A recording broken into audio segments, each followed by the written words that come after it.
தான் அந்த உயிர் வந்து பாதுகாப்பாக ஒரு ஒரு நல்ல வளர்ச்சியை நோக்கி தன்னை வந்து மேம்படுத்திக் கொள்வதை நோக்கி வளர்வதற்கான சூழலை உருவாக்குறது மட்டும்தான் நம்ம வேலையை தவிர அதை காலத்துக்கு சுமந்துட்டு நம்ம தலையில வச்சுட்டு போறது நம்மளுடைய கடமே இல்லை. ஆனால் தாய்மை அப்படிங்கிறதே வந்து கற்பு தாய்மை இன்னைக்கு நம்ம பேசிட்டு இருக்கோம். தாய்மை பாதுகாப்பு பெண் பாதுகாப்பு இதெல்லாம் சொல்லி அதை எழுதி அழுது நம்ம திரும்ப பெண் உடலை இந்த சமூகம் மிஸ்யூஸ் பண்றதுக்கு எக்ஸ்ப்ளாய்ட் பண்றதுக்கு சுரண்டுவதற்கான வழிமுறைகளை தான் உருவாக்கி வரும். இந்த நேரத்தில் இதை முழுவதுமாக ஊடறுக்க வேண்டிய ஒரு கட்டாயம் இருக்குன்றதை நம்ம எல்லாரும் புரிஞ்சுக்கணுன்றதுக்காக தான் இந்த அரசியல் உள்ள வரையலாம். அப்போ பெண் உடல் தான் இன்னைக்கு சமூகத்தை என்ன சோசியல் நார்ம்ஸ் சொல்றாங்க, சமூக நடைமுறைகள் என்ன நார்ம்ஸ் சொன்னா எடுப்பாரு. அது பெண் உடல் சார்ந்து இருக்கும். அது பொருளாதாரமா இருக்கலாம், சொத்து நிலம் சம்பந்தம் உங்களுக்கு தெரியும். 2% தான் இன்னைக்கு பெண்கள் பேர்ல நிலம் இருக்கு. 2% இந்திய அளவில் 2%. தமிழ்நாடு அளவில் கொஞ்சம் பெருமையாக சொல்லிக்கலாம், நம்ம ஒரு 14%க்கு ரீச் பண்ணியிருக்கோம். ஆனால் அது கூட பார்த்தீங்கன்னா அதில் உயர்த்தி கொண்ட சமூகங்களில் நிறைய சொத்து வச்சுருக்கவங்க சண்டை போட்டு வாங்குற அண்ணன் தம்பி கூட பகைச்சிட்டு வாங்குற பெண்கள் மட்டும் தான் அந்த சொத்தை வாங்க முடியுது, இல்லை வரதட்சணையாக வாங்கி சமன்படுத்திக்கிறாங்க. ஆனால் பெரும்பான்மையான 20% கொடுக்கப்பட்ட மக்கள் மத்தியில் அந்த பெண் உடல் என்பது இன்னும் கேவலமாக உழைப்பு சுரண்டலுக்கும் ஆளாக்கப்படுகிறது. அப்போ இந்த மாதிரியான இந்த சமூகமாக இயங்கக்கூடிய இந்த பெண் உடல் பற்றின ஒரு நுணுக்கமான கூறுகளை நாம் ஆய்வுக்கு உட்படுத்தி நம்ம அதற்கான புரிதலை உருவாக்க வேண்டும் என்பது என்னுடைய தாழ்மையான கோரிக்கை. காரணம் இந்த அரசியல் ரொம்ப பேசினா என்னால் அடிக்க கூட வருவீங்க. ஏன்னா ஒவ்வொருத்தருடைய கருத்தியல் நம்ம ஒருத்தர் நிறைய உரையாடாததுனால இந்த கருத்தியலுக்குள்ள நான் போகலை. ஆனால் என்னன்னா நான் கிளிம்ஸ் காப்பேன். இந்த தாய்மை சொல்றது இந்த எனக்கும் பேரப்பில் இருக்குது, 3 வயசு பேரப்பில் இருக்கிறா, எனக்கு மகள் இருக்கிறா. ஆனால் அந்த தாய்மையை நான் ஏற்றுக்க மாட்டேன். நானும் ஒரு பெண், நீயும் ஒரு பெண், சமகாலத்தில் தான் வாழ்ந்துட்டு இருக்கோம். எனக்கு வயசாகிடுச்சுன்றதுனால நான் நான் அந்த பாட்டி நான் தான் குட்டி கழுவணும், நான் தான் எல்லாத்தையும் காட்டி கூட்டி சுமக்கணுன்றதுக்கு அவசியம் இல்லை. அதே மாதிரி நீ பெற்று போட்டுக்கிறதுனால நீ மட்டும்தான் அந்த குழந்தைக்கான பாதுகாப்புன்றது இந்த சமூகமே பாதுகாப்பு பொறுப்பெடுக்கணும். உன் குடும்பம் பொறுப்பெடுக்கணும், உன்னுடைய அக்கம் பக்கம் பொறுப்பெடுக்கணும், உன்னுடைய ஊர் பொறுப்பெடுக்கணும். இன்னைக்கு நகரங்கள் அந்த மாதிரி பொறுப்பெடுக்கக்கூடிய சூழல் இருக்கா? இல்லை. கிராமங்கள் ஜாதிகளாக பிரிஞ்சிருக்கு. அந்த தெரு குழந்தை இந்த தெரு குழந்தையோட பேசக்கூடாது. பள்ளிக்கூடத்தை ஒன்றா உட்காந்துருப்பாங்கன்னா திருப்பி வீட்டுக்கு போகும்போது பக்கத்து வீட்டு அடுத்த சாதி குழந்தையோட தொட்டு பேச முடியாது. பள்ளிக்கூடத்துல பாகுபாடுகள் இருக்கு. பட் அது மாடர்ன் இன்ஸ்டிடியூஷன் எஜுகேஷன். கவர்மெண்ட் ஸ்கூல்ல வந்து எலிமெண்டரி ஸ்கூல்ல வந்து காஸ்ட்பட்ட குழந்தைகள் தான் படிக்கிறாங்க. ஏன்னா வந்து மற்றவங்க எல்லாம் பிரைவேட் ஸ்கூலுக்கு அனுப்பிடுறாங்க. எந்த ஊர்ல வந்து நிறைய இந்த மாதிரி இருக்கிறதுனால ரொம்ப வசதி இல்லாத உயர்குடி அப்படின்னு சொல்லக்கூடிய குழந்தைங்களை வந்து அவங்களாம் படிக்கிறாங்க, அதை போய் நாங்கள் விட முடியுமா? அதனால கடற்காட்சினாலும் நாங்கள் அப்போ பணம் வச்சிருக்கவங்களுக்கு ஒரு மாதிரியான கல்வியாகவும் பணம் இல்லாதவர்களுக்கு இன்னொரு கல்வியாகவும் அவங்க பிரிக்கும் போது வர்க்க பிரிவினை பிரிக்கும் போது ஆட்டோமேட்டிக்காக அது ஜாலியாக வந்து புரிஞ்சு தாழ்த்தப்பட்டவர்கள் பழங்குடியின மக்கள் அதிகமாக அரசு பள்ளிகளில் படிக்க வேண்டிய சூழ்நிலை வந்து அங்கே வந்து வேலை செய்யக்கூடிய பிசி ஆசிரியர்கள் எந்த அளவுக்கு மனநிலையில் இருக்கிறாங்களோ அதை பொறுத்து தான் அந்த குழந்தைக்கு சமத்துவம் கிடைக்குமோ சம உரிமை கிடைக்குமோ. இப்போ படிநிலைகளாக இந்த சமூகம் பெண்ணுடலை பாவித்து வருகிறது. படிநிலைகளாக அது சாதிய படிநிலைகளாக அது இந்திய சமூகம் தமிழ் சமூகம் இன்னும் ஆழமான படிநிலைகளாக அதை வந்து சொல்லுவாங்க. தமிழ்நாட்டில் சாதி அமைப்பு வேற, அங்க இருக்க வர்ணாசிரம அமைப்பு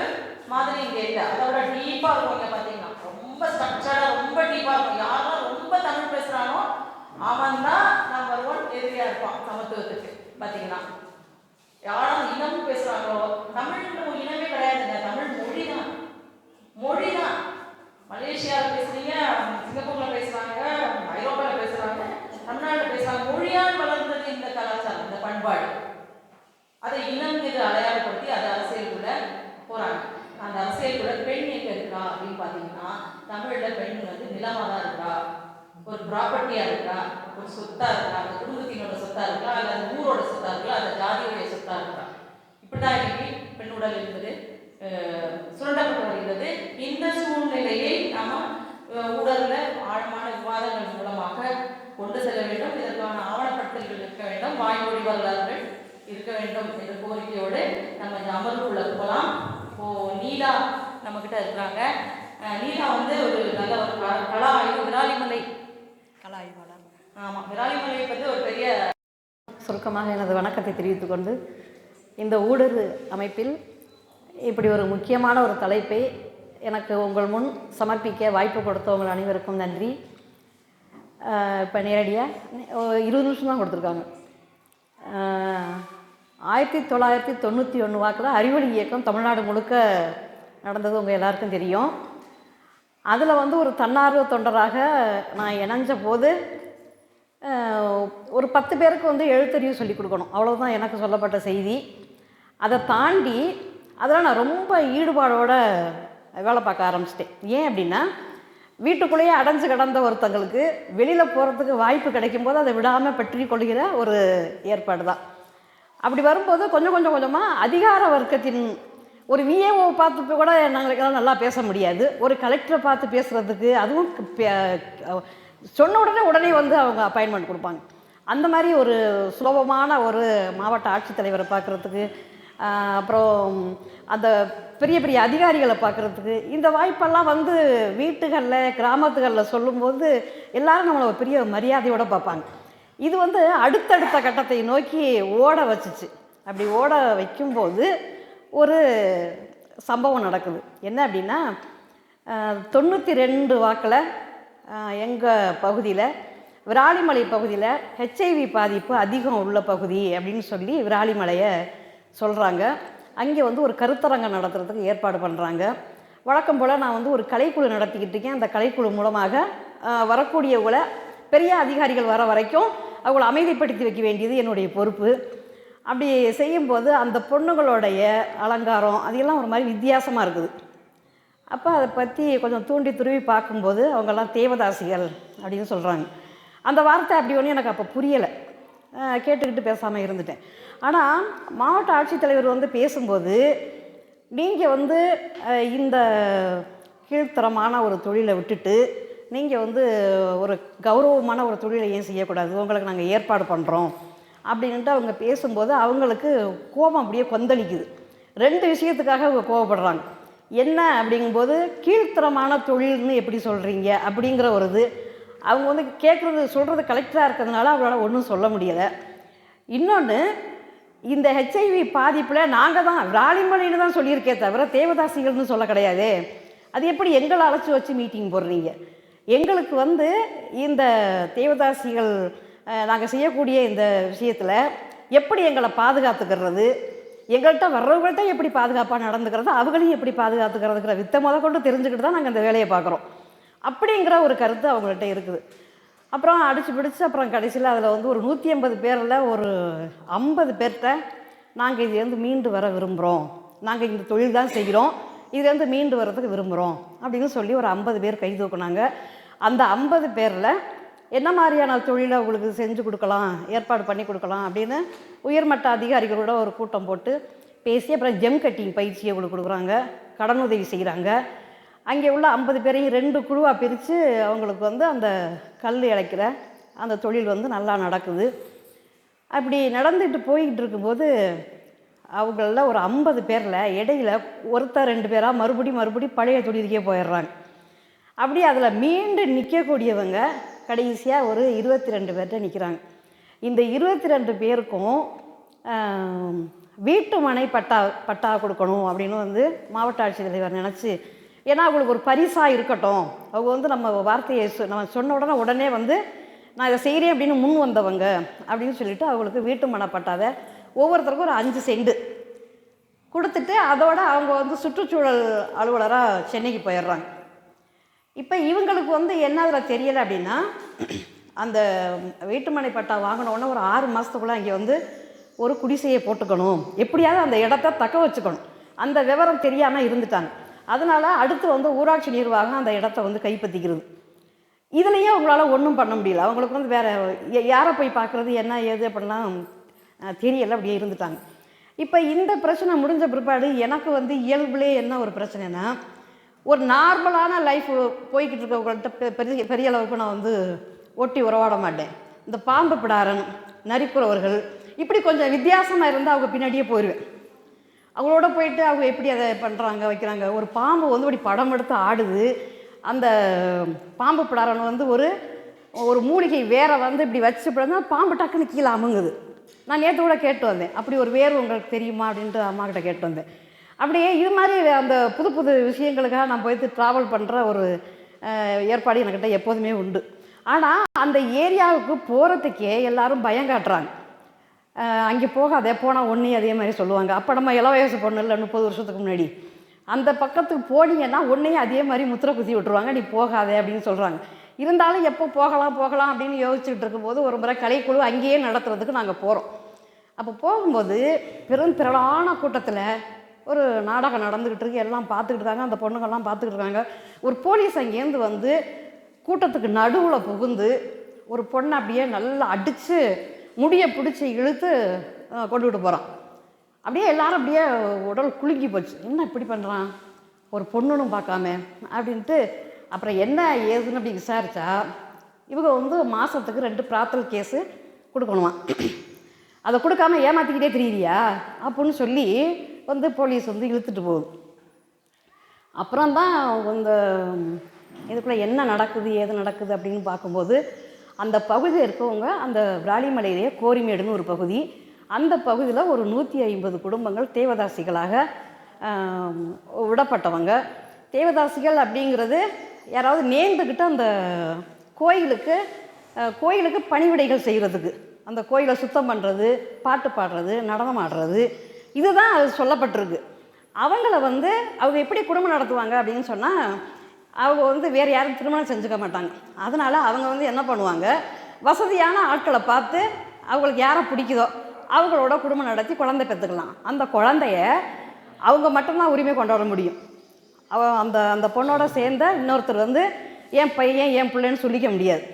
இப்படி ஒரு ஏற்பாடு இருக்குதுன்னு எனக்கு அது புதுசாக தான் இருந்துச்சு ஆரம்பத்தில். அப்புறம் வந்து போக போக அதை வந்து ஒவ்வொருத்தரை பற்றி நிறைய கதைகள் வந்து அதுக்குள்ளே நான் போய்ட்டு சேகரிக்க ஆரம்பித்தேன். அப்படி சேகரிக்கும் போது தான் அவங்கள்ட்ட இருக்கக்கூடிய நம்ம வந்து கேவலமாக நினைக்கிற மாதிரியெல்லாம் அவங்கள்ட்ட எதுவுமே கிடையாது. ஒவ்வொருத்தர்கிட்டையும் கடலளவு திறமைகள், ஒவ்வொருத்தருடைய மூலிகை மருத்துவங்கள், அதே மாதிரி அவருடைய எழுத்தறிவு, ஒரு 2-3 பாஷையை கற்று வச்சுருப்பாங்க. அதே மாதிரி நடனம், பாடல், அதாவது ஒரு ஆணை மயக்கிறதுக்கு எத்தனை இதையெல்லாம் அவங்க வந்து ஒரு கருவியாக பயன்படுத்துகிறாங்க. அப்படின்னு இதை ஒவ்வொருத்தையும் ஒரு நடன கலைஞரை போய் பார்க்குறேன். அப்புறம் வந்து அந்த பகுதியுடைய தலைவியை பார்க்குறேன். இதெல்லாம் எப்போ எனக்கு வாய்ப்பு வருது அப்படின்னு சொன்னால், ஒரு 40 வயசு கடந்த பிற்பாடு. நான் இந்த போலீஸ் அடித்து இழுத்துட்டு போனதுக்கு பிற்பாடு 10 வருஷம் கழிச்சு தான் உள்ளேயே போக முடியுது.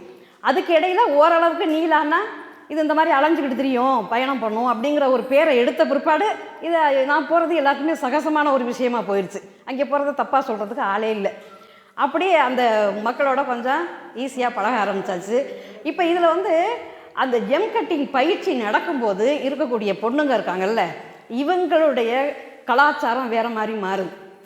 ஏற்கனவே அங்கே தேவதாசிகளாக அடையாளத்தோடு இருக்கக்கூடியவர்களுடைய பிரச்சனைகள் ஒன்று மாதிரியும் இவங்க வேறு மாதிரி இருக்காங்க.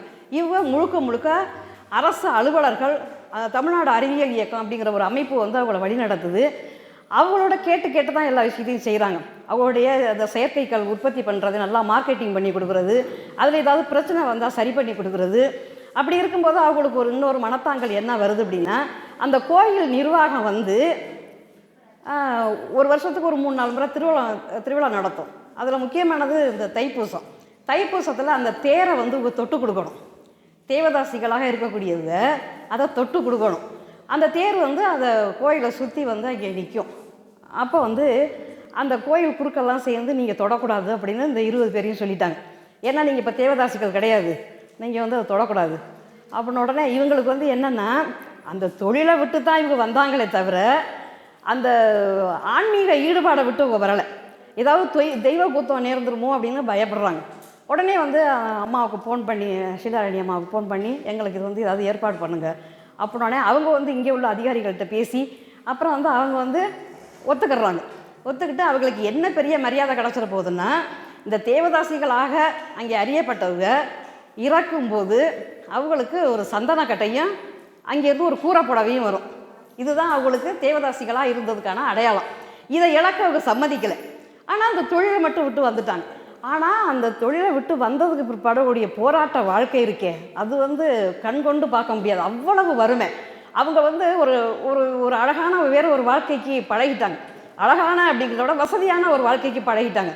அந்த வசதிகளெல்லாம் இழந்துட்டு இவங்க வந்து அவங்களுடைய முதலீடே உடல் தான்.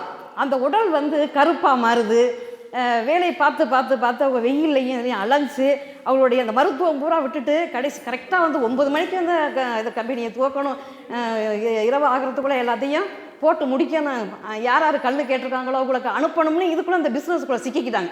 இதில் இவங்களுக்கு கிடைக்கிறது ரொம்ப கம்மியான ஊதியம். அதை வச்சு அவங்க வந்து வாழ்க்கை நடத்தணும். அப்படி இருக்கக்கூடிய அந்த வாழ்க்கை பாடல அவங்க அந்த வீட்டு மன பட்டாங்கிறது ஒரு பெரிய ஆறுதலாக எல்லாருக்குமே இருக்குது. ஆனால் அவங்க இழந்ததை அதை விட ரொம்ப வருத்தமாக இருந்தது.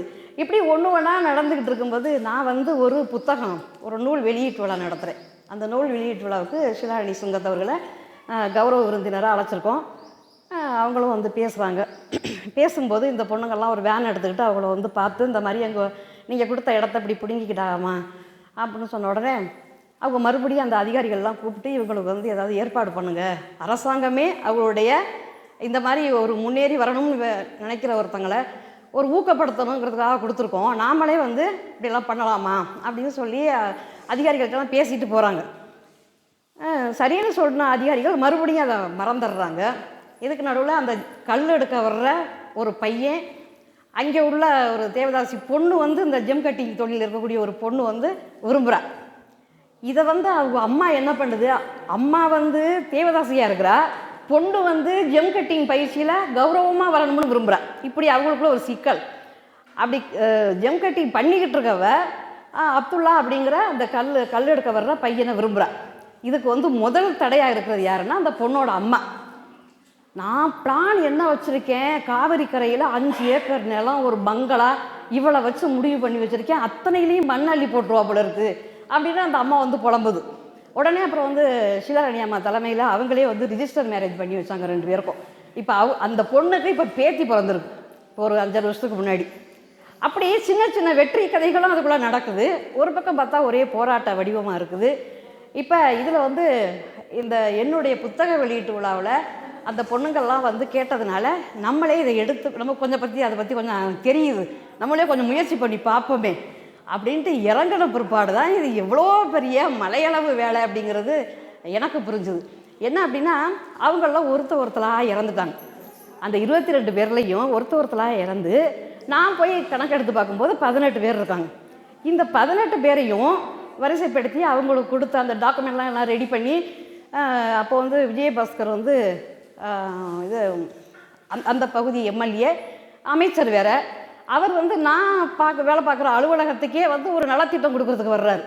அவர்கிட்ட இதை ஞாபகப்படுத்தி பேசலாம் அப்படின்றத வரவேற்புரை படிக்கிற பொண்ணு வந்து என் ஃப்ரெண்டு, இந்த மாதிரி விராலிமலையில் இப்படி இருக்குது அப்படின்னு இதை விஷயத்தை கொஞ்சம் லேசாக ஞாபகப்படுத்தி அவங்களுக்கு சொல்லுப்பா, ஏன்னா இது பெண்களுக்காகத்தான் இந்த நலத்திட்டத்தை கொடுக்கவே வர்றாரு அப்படின்னு சொல்லும்போது எல்லாம் அப்படியே பயங்கரமாக இப்போ ப்ரிப்பேர் பண்ணி இப்படி சொல்லணும் அப்படி சொல்லணும் அப்படின்னு எல்லாம் சொல்லி கொடுத்தது. அந்த பொண்ணு போய் அங்கேயே என்ன பண்ணிடுச்சுன்னா 3 அமைச்சர்கள் இருக்காங்க மேடையில்.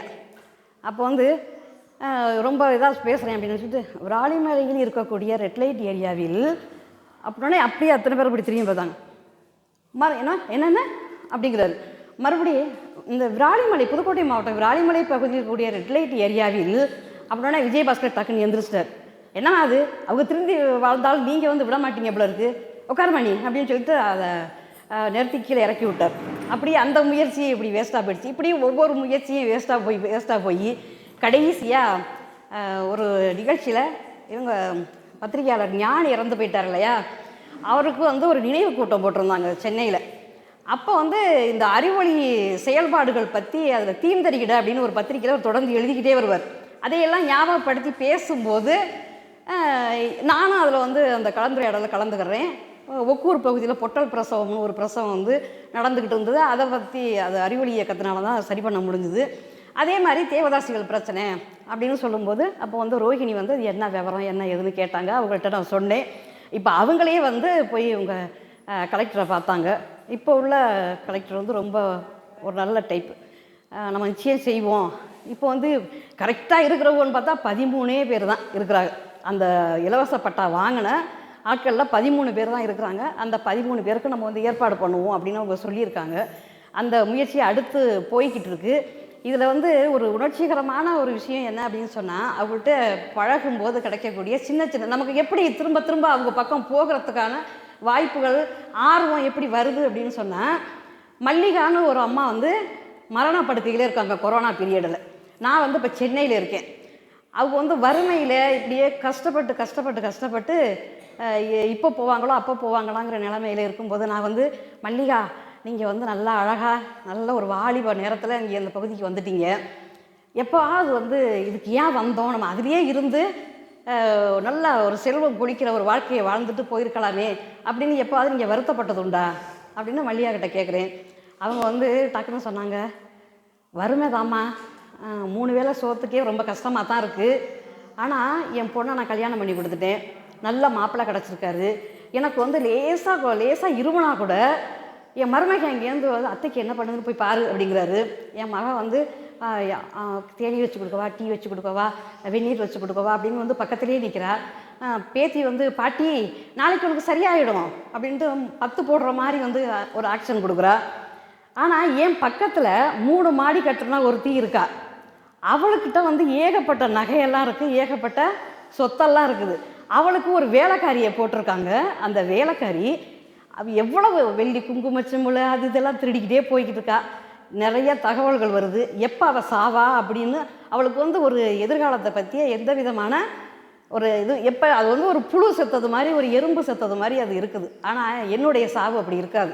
நான் வந்து ஒரு கௌரவமான சாவை வந்து நான் கொண்டு போகிறேன். என் வயசும் வந்து இப்போ கிட்டத்தட்ட 60க்கு மேலே போயிடுச்சு. நல்ல வாழ்க்கையை தான் நான் வாழ்ந்துருக்கேன். நான் அப்படியெல்லாம் கவலைப்படவே இல்லை அப்படின்னு இந்த மல்லிகா அம்மா சொல்கிறாங்க. இந்த மாதிரி சின்ன சின்ன விஷயங்கள் வந்து அங்கே ரொம்ப அருமையாக இருக்கும். இன்னொரு பார்த்திங்கன்னா, அவருடைய மூலிகை மருந்தை நான் வந்து ஒன்று கற்றுக்கிறதுக்கு ரொம்ப ஆசைப்பட்டேன். இந்த வசிய மருந்து சொல்லுவாங்கள்ல, அது வந்து அவங்கள்ட்ட இருக்குது அப்படிங்கிற மாதிரி சொல்லுவாங்க. அது என்ன அப்படிங்கும்போது நிறைய பேர் சொல்லவே மாட்டேன்ட்டாங்க. அப்புறம் ஒரு அம்மா சொன்னுச்சு, பாரதம் அப்படின்னு சொல்லிட்டு, அவங்க வந்து பரதநாட்டிய கலைஞர். அவங்க வந்து சொன்னாங்க, ஆமாம்மா அது வந்து முழுக்க வந்து அப்படி மை போட்டு இப்படி மயக்கிறது அந்த மாதிரியான விஷயம்லாம் கிடையாது. இந்த தாண்டிக்காய் ஒரு 3 பொருள் சொன்னாங்க.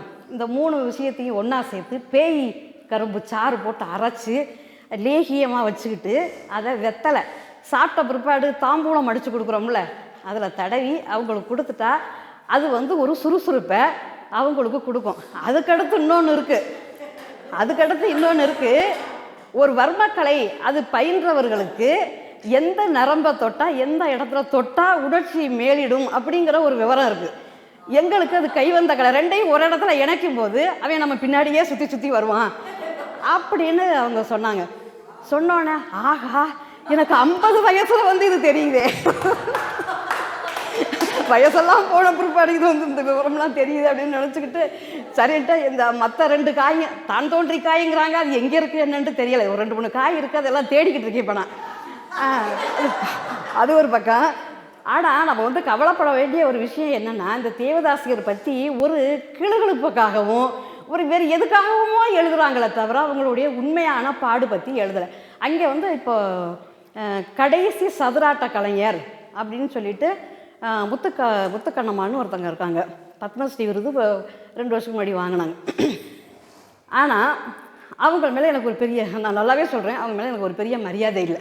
ஏன்னா அந்த பகுதியில் இதுக்காக வந்து ரொம்ப வந்து திட்டுறது, இவளுக்கெல்லாம் போயிட்டாளுங்க என்ன கண்டுபிடிச்சு, நமக்கு வந்து ஆண்டவன் விதிச்சு வச்சுருக்கிறது இதுதான், இதில் ஒரு 4 காசை பார்த்தோமா அப்படின்னு இருக்காமல் இப்படி போகிறாங்களே அப்படின்னு அவங்க அதுக்கு எதிராகவே நின்னாங்க.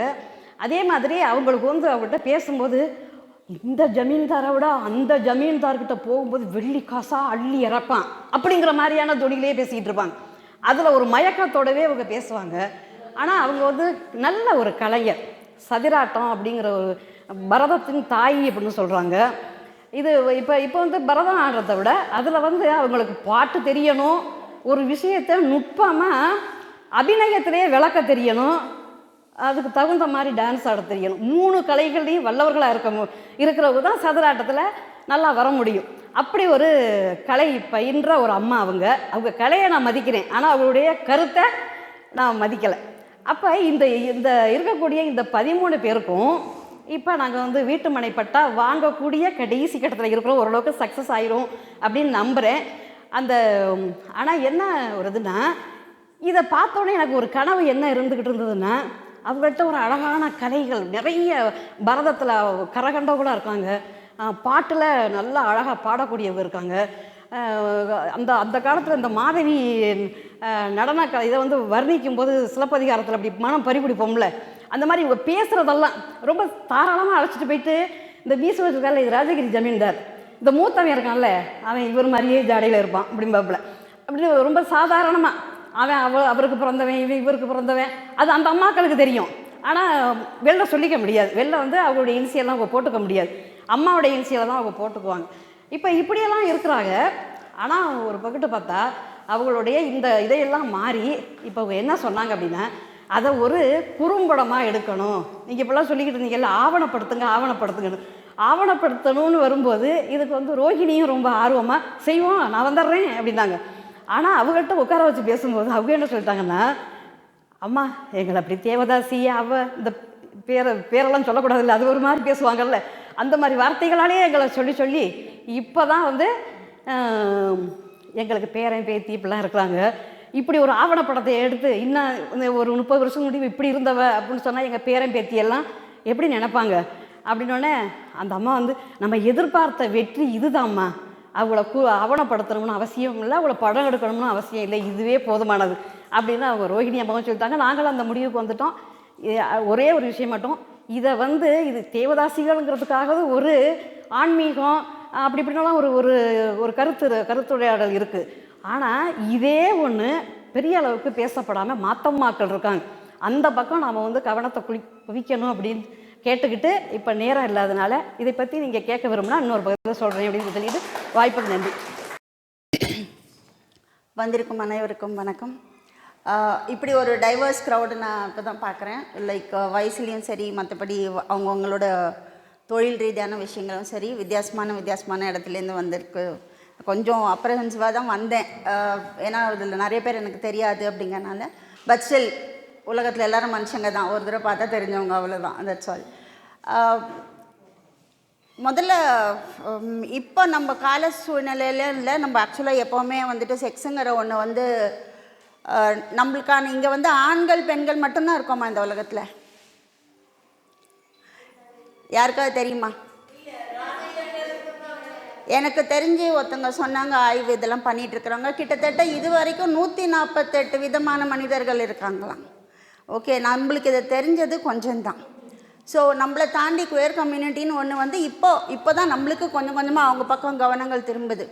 ஸோ இன்னும் அதெல்லாமே வர ஆரம்பிச்சதுக்கப்புறமும் இன்னும் வந்துட்டு இந்த ஆண் பெண் பிரச்சனைங்கிறது இனி வரைக்கும் ஓடிட்டுருக்கிற பிரச்சனையாக இருக்குது. இதை நம்ம எப்போ சால்வ் பண்ணி எப்போ அதை சால்வ் பண்ண போகிறோன்னு எனக்கு தெரியல. இதை வந்து நான் மட்டும் பேசுகிற மாதிரி நான் பேசுகிற விஷயம் கிடையாது. ஸோ சில கேள்விகள் நான் கேட்பேன், தயவு செஞ்சு நீங்களும் கொஞ்சம் இன்ட்ராக்டிவாக இருக்கட்டும். செக்ஸ்னால் என்ன நினைக்கிறீங்க? யாராவது ஒரு 2 பேர். What is sex to you? What do you think when you think of sex? யாராவது 2 பேர்? இல்லை.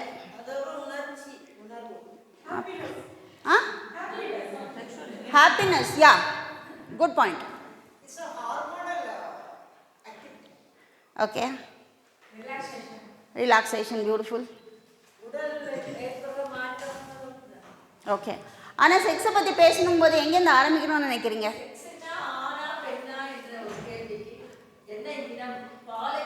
அது அது அந்த செக்ஸ் வேறு. ரெண்டுத்துக்கும் செக்ஸ்ன்னு பேர் வச்சுருக்காங்க, அந்த பெரிய பிரச்சனை தான் அது. பட் நான் வந்து அந்த காமம் அப்படிங்கிறது sexuality is different, sex is different. சரி, நம்ம தமிழில் பேசுகிறோம். காமம்னா என்ன நினைக்கிறோம்? காமம் பற்றி பேசும்போது எங்கேருந்து பேசணும்? நேராக காமத்துக்கு பேச முடியுமா?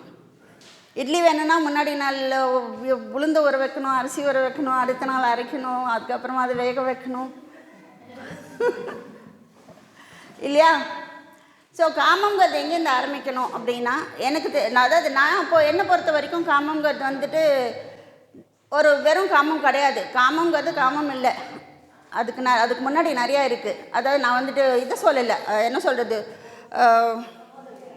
காதல் அதெல்லாம் தாண்டி ஒன்று இருக்குது.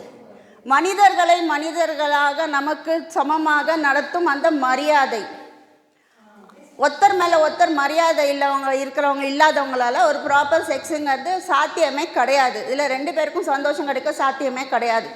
நிறைய பேர் அன்பு இருந்தால் போதும்னு நினைக்கிறாங்க. பட் மரியாதை இல்லாத இடத்துல என்னை பொறுத்த வரைக்கும் அன்புங்கிறது வேஷம்.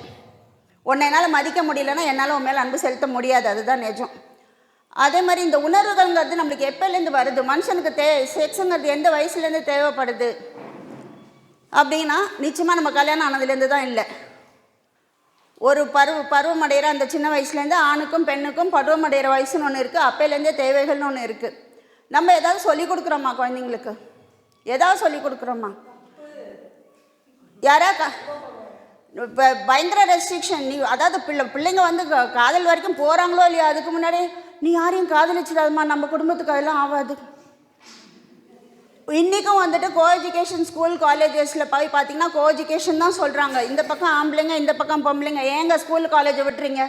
ஒரு கூட்டத்துக்கு போனாவே நான் பார்க்குறேன் நிறைய வீட்டில் தானாக ஆம்பளைங்க தனியாக பொம்பளைங்க தனியாக தான் உட்காரோம். அந்த அளவுக்கு காமம் நம்ம மண்டையில் நிற்குது. நம்ம மண்டையில் எப்போவுமே காமம் நிற்குது. அதனால தான் இந்த பிரிவே வருது. நான் ஏன் உன்னை வந்து சக மனுஷியாக பார்க்க மாட்டேங்கிறேன் அப்படின்னா, நீ ஆம்பளைன்னு நான் பார்க்கும்போதே எனக்குள்ளே காமம் நிற்குது, நீ பொம்பளைன்னு பார்க்கும்போதே உனக்குள்ளே காமம் நிற்குது. இதே மாதிரி டிரான்ஸ்ஜெண்டர்ஸை பார்க்கும்போது அவங்கள பற்றி நம்ம பேச ஆரம்பித்தா செக்ஸை பற்றி மட்டும்தான் பேசுகிறோம். அவங்கள ஒரு மனுஷங்களா அவங்களோட பாக்கி உணர்வுகளை பற்றி யாரும் பேசுகிறதே கிடையாது. ஸோ இது எங்கேருந்து இந்த எந்த புரிதலுமே இல்லாமல், ஒருத்தர் மதிக்க தெரியாமல், ஒருத்தர் மனுஷங்களாக பார்க்க தெரியாமல் எங்கேருந்து செக்ஸ் வந்து முழுமை அடையுங்கிறது தான் என்னோடய கேள்வி. ஸோ நம்ம எல்லோரும் ஆல்மோஸ்ட் இங்கே சில பேரை தவிர எல்லாருமே மேரிடாக இருப்போம். நிறைய பேர் குழந்தைங்க இருக்கலாம், பெரியவங்களாக இருக்கலாம், இன்றைக்கி குழந்தைங்களா இருக்கலாம். What do we do with them? வேலை வேலைக்கு அவங்களுக்கு சாப்பாடு பண்ணணும். அவங்களுக்கு பசிக்குதோ பசிக்கலையோ. நம்மளுக்கெல்லாம் வந்து ஆதிக்கம்ங்கிறது அது அப்படியே ரத்தத்தில் ஊறி இருக்குது. நம்ம பிள்ளைங்க வந்துட்டு அதுக்கு பசிக்குதா இல்லையாங்கிறது நம்மளுக்கு பிரச்சனை இல்லை. அது 8 மணிக்கு சாப்பிட்ணுன்னா சாப்பிட்ணும், ஏன்னா அடுத்த வேலை நம்மளுக்கு ஆகணும். ஸோ அதை வந்து திணிப்போம், அது வேண்டான்னு சொல்லும். பிறந்த குழந்தைக்கு கூட அது வந்து அழுதுதுன்னா உடனே அது பசின்னு தான் நம்ம முடிவு பண்ணுவோம். அது வேறு எதுக்கு அழுதுன்னு நம்மளுக்கு தெரியாது. ஆனால் அது கிளியராக ஒரு பாட்டிலை வச்சு இது பண்ணும்போது அது தானாக வந்து துப்பும். அப்போ கூட நம்ம வந்து திணிக்க தான் ட்ரை பண்ணுவோம். இதுதான் இங்கே செக்ஸ்லேயும் நடக்குது. ஒருத்தருக்கு வேணுங்கும்போது இன்னொருத்தருக்கு தேவையா தேவையில்லையாங்கிறதுலாம் கணக்கு கிடையாது. நம்மளுக்கு அந்த இடத்துல வேலை நடக்கணும். இதை பொதுவாக ஆண்கள் பண்ணுறது. இங்கே எத்தனை பேர் வந்துட்டு sorry to ask this question but that's nothing wrong. எவ்வளோ பேர் உங்களுக்கு செக்ஸ் வேணும் நீங்கள் இனிஷியேட்டிவ் எடுப்பீங்க உங்கள் இணையர்கிட்ட? எத்தனை பேர் எடுப்பீங்க? இப்போ ஏன் பாக்கி பேருக்கெலாம் தேவையே இல்லையா? யாரும் செக்ஸே வச்சுக்கிறது இல்லையா பாக்கி பேரும்? இல்லை தேவை இல்லையா? இல்லை நீங்கள்லாம் ப்ராப்பர்ட்டியா? இவங்க சொன்ன மாதிரி ஹஸ்பண்டுக்கு வேணும்போது படுத்து இருந்துக்கிறதுக்கு. இங்கேயும் பெண்கள் வந்து பிரச்சனை வந்து பெண்கள் கிட்ட மட்டும்தான், ஆண்கள் கிட்ட இல்லை. கம்ஃபர்டபுளாக வாழ்கிறவங்க கம்ஃபர்டபுளாக தான் வாழ்ந்துட்டு இருப்பாங்க. அவங்க ஏன் ஸ்டெப் எடுப்பாங்க? ஒரு மாற்றம் வரணும்னா யாருக்கு மாற்றம் வரணுமோ அவங்க தான் ஸ்டெப் எடுத்தாகணும். என் ஹஸ்பண்ட் சமைக்க மாட்டான், எங்கள் அப்பா இதை பண்ண மாட்டார், எங்கள் அண்ணன் இதை பண்ண மாட்டான், என் பையன் இதை பண்ண மாட்டான் அப்படின்னா அவங்க பண்ண மாட்டாங்க. ஏன்னா அவங்க வந்து ஆண்டாண்டு காலமாக அவங்க அந்த கம்ஃபர்ட்டுக்கு பழகினவங்க. அவங்க எங்கே அதை பற்றி கவலை பண்ணணும்? நம்ம வெளியில் வரணும்னா நம்ம தான் கவலை பண்ணணும். இன்னி வரைக்கும் வந்துட்டு நிறைய பெண்கள் வந்து என்கிட்ட இந்த புக்குக்கு அப்புறம் பேசுகிறது என்னென்னா, எனக்கு தேவைங்கும் போது அவர்கிட்ட நான் போக முடியாது, எனக்கு என்ன வேணும்னு கேட்க முடியாது. ஏன் கேட்க முடியாது? அப்போ அவர் கேட்கும்போது எதுக்கு கொடுக்குறீங்க? நான் சண்டை போட சொல்லலை, பட் செக்ஸுங்கிறது 2 பேருக்கான விஷயம் தானே. முதல்ல குழந்தையிலேருந்து சொல்லிக் கொடுங்க. இது ரொம்ப சாதாரண விஷயம். உடம்பு மட்டும் வாழ்க்கை இல்லை. That is also part of life. ஒருத்தர் புரிஞ்சுட்டு ஒருத்தர் இல்லை. யாரும் இன்றைக்கி ஒரு தோழி வந்து ஒரு 2 நாள் முன்னாடி என்கிட்ட பேசிட்டு இருக்கும்போது சொன்னாங்க, பாதி நாள் நான் ஆஃபீஸ் போகும்போது அவசரத்தில் அவர் தான் சாப்பாடு எனக்கு ஊட்டி விடுவார் அப்படின்னு சொல்லிட்டு. அது எவ்வளோ அழகான விஷயம். ஆனால் பக்கத்தில் இருக்கிறவங்க என்ன இந்த இப்போ வந்து குழந்தை மாதிரி ஊட்டி விட்டுட்ருக்காங்க, அசிங்கமாக இருக்குது. ஏன்னா நம்மளுக்கெல்லாம் வந்துட்டு அன்பை ரசிக்க தெரியாது. we hate love and we love hatred. that's a whole problem. ரோட்டில் யாராவது 2 பேர் முத்தம் கொடுத்துட்டு இருந்தாங்கன்னா இன்னும் கேவலமாக ரோட்டில் வந்து முத்தம் கொடுக்குறாங்க அப்படின்னு பேசுவோம்.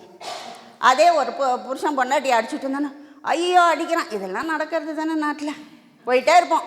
அவங்க அடிச்சுட்டு இருந்தான்ப்பா, அவங்க குடும்ப விஷயம்ப்பா, நம்ம என்ன பண்ண முடியும், அவள் என்ன பண்ணாலும் நம்மளால் அதை சகிச்சுட்டு போக முடியுது, அதை கடந்து போக முடியுது. ஆனால் ஒரு அன்பை காட்டுற ஒரு விஷயத்த நம்மளால் யாராலையுமே ஏற்றுக்க முடியல. நம்மளே கூட சில பேர் இருப்போம், ஏன் இதெல்லாம் ரூமில் வச்சுக்கூடாதா, ஏங்க மொத்தம் வெளியில் கொடுத்தா என்னங்க, அன்பை வந்து வெளியில் காட்டினா என்ன தப்பு? என்ன கேட்டால் இந்த மாதிரி சின்ன சின்ன விஷயங்கள் அழகாக வாழ்ந்துட்டு இருக்கிற ஹஸ்பண்ட் ஒய்ஃப்க்கு வந்து செக்ஸுங்கிறது ரொம்ப அழகாக போயிட்டுருக்கும். பாக்கி எதுவுமே இல்லாத இடத்துல செக்ஸுங்கிறது ஒரு மெக்கானிக்கல் ப்ராசஸ் தான். ஸோ அது வெறும் மெக்கானிக்கல் ப்ராசஸ் ஆகும்போது நீ சமைச்சு போடுற, நான் சாப்பிட்றேன், அது நல்லா இருக்கா நல்லா இல்லையா, நல்லா இல்லைன்னா திட்டுவேன், ஆனால் நல்லா இருந்தால் வாயை திறந்து சொல்ல மாட்டேன். இப்படி தான் நிறைய பேரோட வாழ்க்கை ஓடிட்டுருக்கு. அதே மாதிரி தான் செக்ஸ்லேயும் ஆகுது. கூப்பிட்றாரு போய் தான் ஆகணும். படித்த பொண்ணு 22 காலேஜ் டாப்பரான், கல்யாணம் ஆகி 20 வருஷம் ஆச்சான். ஒரு வாரம் முன்னாடி என்கிட்ட சொல்கிறாங்க, சமைக்கிறதுக்கும் படுக்கைக்கும் மட்டும்தாங்க நாங்கள். யார் தப்புங்க, அவர் தப்பா உங்க தப்பா? ஸோ இங்கே முதல்ல செக்ஸ் எஜுகேஷனுங்கிறது ரொம்ப அவசியம்.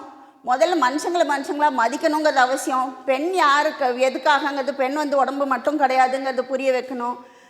நம்மளோட கவனமே முதல்ல பெண்களோட கவனமே வந்து பாதி நேரம் அலங்காரத்தில் தான் இருக்குது. அது நம்ம மேலே தப்பு, அது ஆண்டாண்டு காலமாக நம்ம மேலே திணிக்கப்பட்ட ஒரு விஷயம். நம்ம அதாவது இங்கே அன்லேர்ன் பண்ண வேண்டிய விஷயங்கள் நிறையா இருக்குது, புதுசாக கற்றுக்கணும் அப்படின்னா. ஸோ நம்மளுக்கு வந்துட்டு நம்ம அலங்காரம் நல்லா இருக்கணும். அவங்கவுங்களுக்கு என்ன பிடிக்குதோ அதை ட்ரெஸ் பண்ணிக்கணும். Self love is important, this thing is important. When you look at the mirror, உங்களுக்கு பார்த்தா அவங்கள பிடிக்கணுங்கிறது ரொம்ப முக்கியம். அதுக்கு அழகாக நம்ம ட்ரெஸ் பண்ணிக்கிறது முக்கியம்தான். ஆனால் 24 மணி நேரம் அது மட்டும்தான் வாழ்க்கைன்னு வாழ்கிற நிறைய பெண்களை நான் பார்க்குறேன். ஸோ உங்களுக்கு வந்து கன்வீனியன்ஸ் அதெல்லாம் வாங்கி கொடுக்கறதுக்கு ஒரு ஆள் இருக்குது. அந்த கம்ஃபர்ட்லேருந்து வெளியில் வர முடியாது. செக்ஸை பற்றி பேசினாவே தப்பு. சின்ன வயசுலேருந்து 2 பேருக்கும் கற்றுக் கொடுத்துருந்தா அழகாக ஆண் ஹஸ்பண்ட் அண்ட் ஒய்ஃப் பேசுறதுல என்ன பிரச்சனை இருக்க முடியும்? நம்மளோட தேவை என்னன்னு எவ்வளோ பேர் வந்து ஹஸ்பண்ட் பாருங்கள், இங்கே இனிஷியேட்டிவ் எடுக்கிறீங்கன்னு கேட்டதே ஒரு 4 பேர் தான் கை தூக்குறாங்க. ஒரு செக்ஸ் வச்சுக்கும் போது உங்களுக்கு என்ன தேவைங்கிறத வாயை திறந்து எவ்வளோ பேர் ஹஸ்பண்ட் கிட்ட பேசுகிறாங்க. ஏன்னா செக்ஸை பற்றி அதுவும் பெண்கள் பேசினாவே தப்பு. அவனை எப்போ தான் புரிஞ்சுப்பான்? அவனுக்கு கம்ஃபர்ட்டு, அவன் பாட்டுக்கு அவன் வேலையை பார்த்துட்டு போயிட்டே இருக்கான். உனக்கு அது கம்ஃபர்டபுளாக இல்லைன்னா யூ ஹாவ் டு டாக். நீங்கள் தான் வாயை திறந்து பேசணும். நம்ம அவங்கள பற்றி மட்டுமே குறை சொல்லிட்டு இருக்கோம். பேசுகிறதுனால எல்லாருமே நம்மளை மோசமாக நினைப்பாங்கன்னா நம்ம பேசி பார்த்தா தான் தெரியும். நம்ம பேசாமே வந்து அவங்க அப்படி தான் நினைப்பாங்க அப்படிங்கிறது. உங்கள் அப்பா அப்படி நினச்சிருக்கலாம், உங்கள் தாத்தா அப்படி நினச்சிருக்கலாம், ப்ராபப்ளி உன் ஹஸ்பண்ட் அப்படி நினைக்க மாட்டானா இருக்கும். ஆனால் அவனுக்கு தெரியாதா இருக்கும். Just open up. ஒரு ரொம்ப அதாவது செக்ஸுங்கிறது வந்து அன்பு, காதல், மரியாதை, நன்றி எல்லாமே கலந்த ஒரு கலவையாக தான் ஒரு செக்ஸ் இருக்க முடியும். அப்படி இருந்தால் மட்டும்தான் அது அழகு. நீ எனக்காக வாழ்கிற, எனக்காக நீ இதை செய்கிற, நீ எனக்காக நீ உடம்பை பகிர்ந்துக்கிற அப்படிங்கும்போது அது 2 பேர்கிட்டேருந்து வரணும். நீ அந்த நன்றி, அந்த மரியாதை, அந்த அஃபெக்ஷன் எல்லாமே சேர்ந்து அந்த நிமிஷம் அழகாகணும். அப்போ வந்து எல்லாமே அழகாக இருக்கும். ஆனால் நம்ம இங்கே என்ன பண்ணுறோம்? இதெல்லாம் இருக்கா பெட்டில்? சத்தியமாக இல்லை. திருப்பி வந்துட்டு ஒரு மெக்கானிக்கல் ப்ராசஸாக தான் ஆகிட்டு வருது. அப்புறம் நம்மளுக்குள்ளேயே ஒரு இது வேறு, ஒரு 40 வயசு ஆகிடுச்சுன்னா, மெனோபாஸ் வந்துடுச்சுன்னா பெண்களுக்கு தேவைப்படாது. இது யார் சொல்லி கொடுத்தது? பெண்களே சொல்லிக்கிறாங்க. ஆனால் வெஸ்டர்ன் கண்ட்ரீஸில் 60 வயசில் கூட குழந்தை பெற்றுக்கிறாங்க. எப்படி? அப்போ அவங்களுக்குலாம் வேறு உடம்பு, நம்மளுக்கு வேறு உடம்பா? அவங்களும் பெண்கள் தான், நம்மளும் பெண்கள் தானே. அப்போ நம்ம என்ன பண்ணுறோம் அப்படின்னா, இதோட சூட்சுமமே என்ன அப்படின்னா, இது ஒரு மெக்கானிக்கல் ப்ராசஸாகவே போயிட்டுருக்கு. ஆணுக்கு தேவைப்படும் போது பெண்ணோட வந்துட்டு இது தேவைப்படுது. சாரி டு சே, அவளோட இதை வந்து வஜைனா வந்து ஒரு கழிவறை இருக்கையாக யூஸ் பண்ணிக்கப்படுது. அங்கே வந்துட்டு அவன் இப்போ டாய்லெட்டில் போயிட்டு அவன் பேசாமல் மாஸ்டர்பேட் பண்ணுறதுக்கு பதிலாக ஒரு பொண்ணு தேவைப்படுறான் அவனுக்கு. இது வந்து ஒரு பெண் எவ்வளோ நாள் பொறுத்துட்ருப்பா? ஏன்னா அவளுக்கு அதனால சந்தோஷங்கள்ங்கிறது இனி வரைக்கும் கிடைக்கல. அவளோட சந்தோஷங்கிறது அதனால ஒரு 2 குழந்தையோ பெற்றிருப்பா. அதோட அவள் சந்தோஷம் முடிஞ்சிருச்சு. அதுக்கப்புறம் நடக்கிற விஷயங்கள் எல்லாமே அவளுக்கு மெக்கானிக்கல் ப்ராசஸ். ஸோ அந்த மெக்கானிக்கல் ப்ராசஸில் அவள் எவ்வளோ நாள் அதை பொறுத்துட்ருப்பா? அவளுக்குன்னு கொஞ்சம் அந்த வீட்டில் ஒரு ஹோல்டு கிடைக்கிற வரைக்கும், பிள்ளைங்க ஒரு 10 வயசு 15 வயசு வளர்கிற வரைக்கும் தலையெழுத்துன்னு அட்ஜஸ்ட் பண்ணிட்டு போயிட்டுருப்பாள்.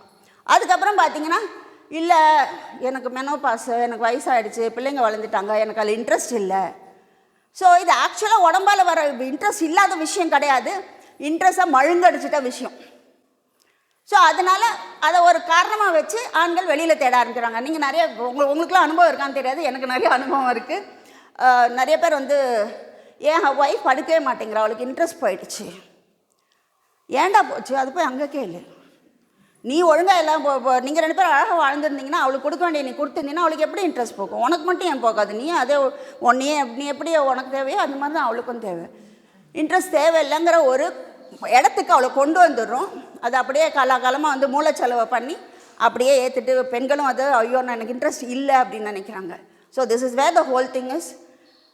என்ன கேட்டிங்கன்னா செக்ஸ் எஜுகேஷனுங்கிறது ஒரு குழந்தை வந்து கடைசி இது மட்டும் சொல்லிடுறேன். ஒரு குழந்தை வந்து வளருது அப்படிங்கும்போதே உட்கார வச்சு பேசுங்க. அதாவது காதலிக்கிறது தப்பு இல்லைம்மா, ஆனால் இந்த வயசில் அதாவது நம்ம இதை விட்டு இயற்கையை விட்டு வெளியில் வந்துட்டோம். 13 வயசு 14 வயசில் கல்யாணம் பண்ணிக்க அதெல்லாம் தாண்டியும் வந்துட்டோம். அது இயற்கையும் கிடையாது, எல்லாத்தையும் தாண்டி வந்துட்டோம்.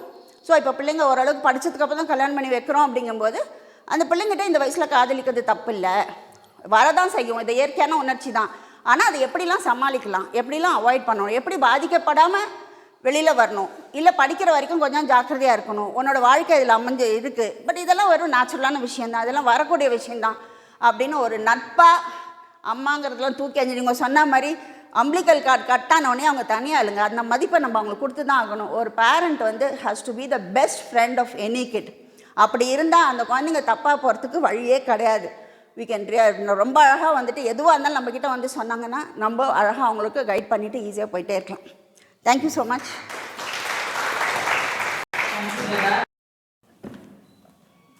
உட்காந்து தான் இந்த வாய்ப்புக்கு நன்றி. ஊடறு தோழர்களுக்கு இந்த வாய்ப்புக்கு நன்றி சொல்லணும். நான் ஒரு சுமாரான பேசக்கூடிய ஆள் தான், ஸோ மன்னிச்சுக்கோங்க. இங்கே ஊர்லேருந்து சென்னையிலேருந்து வரும்போது நாங்கள் ட்ரெயினில் பேசிகிட்டு இருந்தோம். பனி கொஞ்சம் அதிகமாக இருந்தது.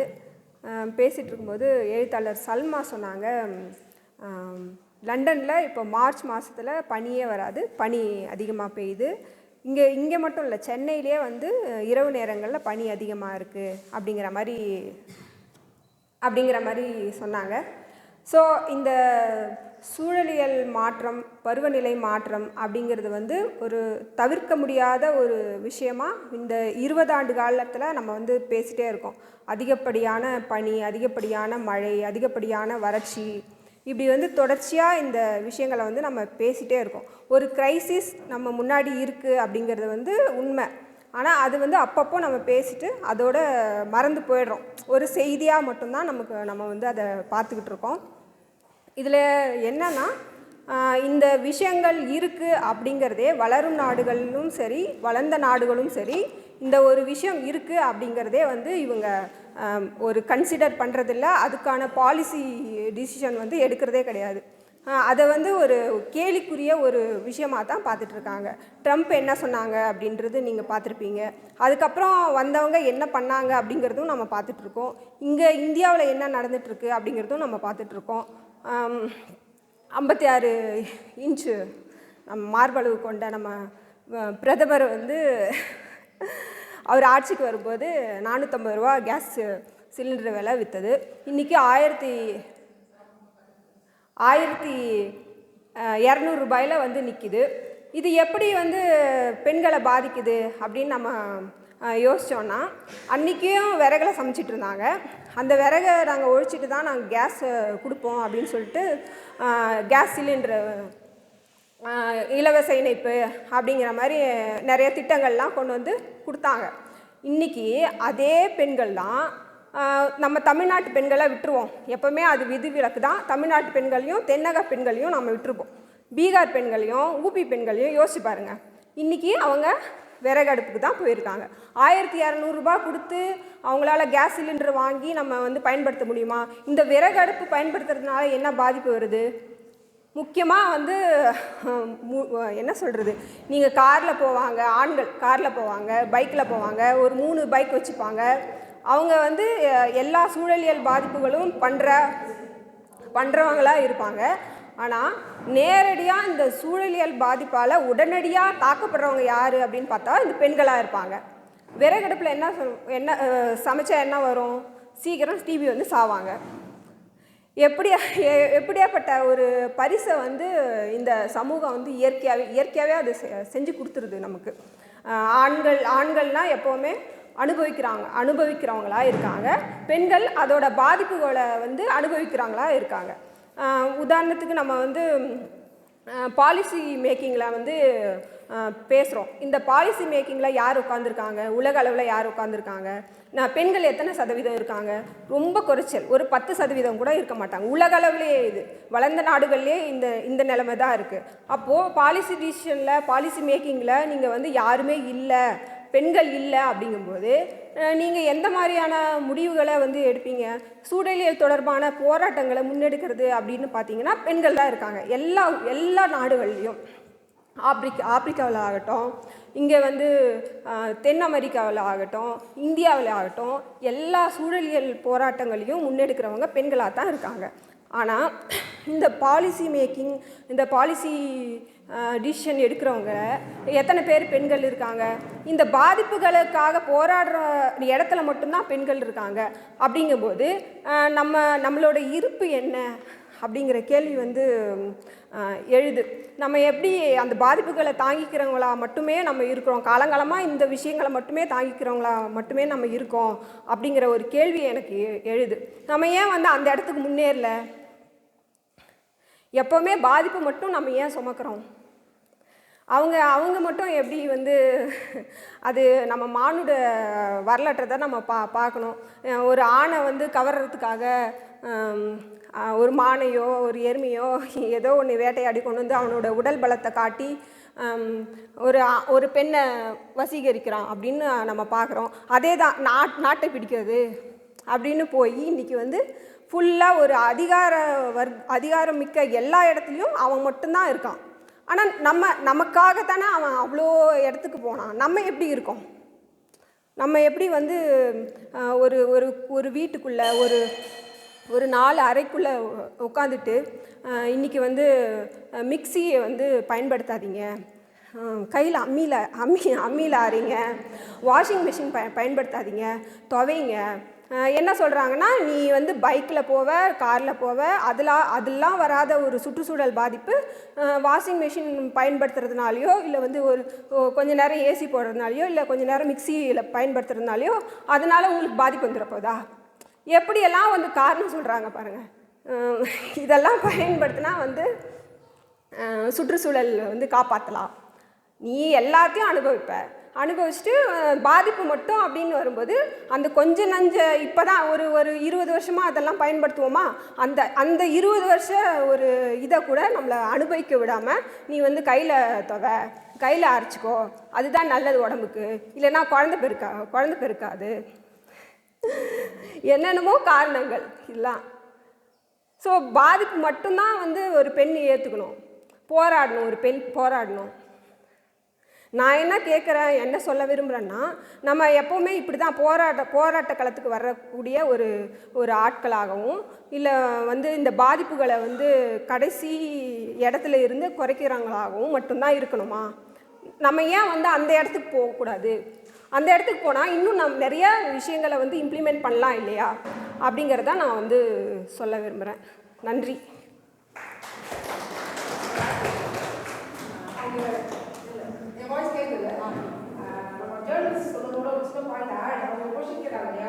பாலிசி மேக்கர்ஸ் இடத்துல ஏன் அவங்க இருக்கிறாங்க, நாம இல்லை அப்படின்னு சொல்லிட்டு ஃபர்ஸ்ட் உண்மை நம்ம என்ன தெரிஞ்சுக்கணும்னா, அடிப்படை காமன் சென்ஸ் ஒன்று இருக்குல்ல, அது அவங்களுக்கு கிடையாது.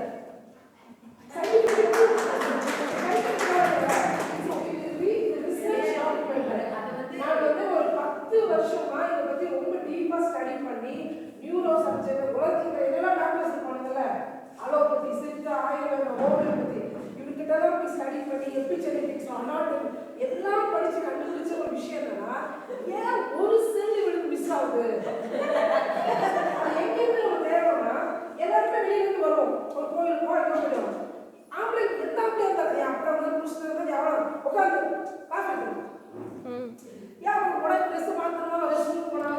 லைஃப் ஸ்கில்ஸே கிடையாது. அப்போ என்ன காமன் சென்ஸ் அது பேர், அந்த அடிப்படை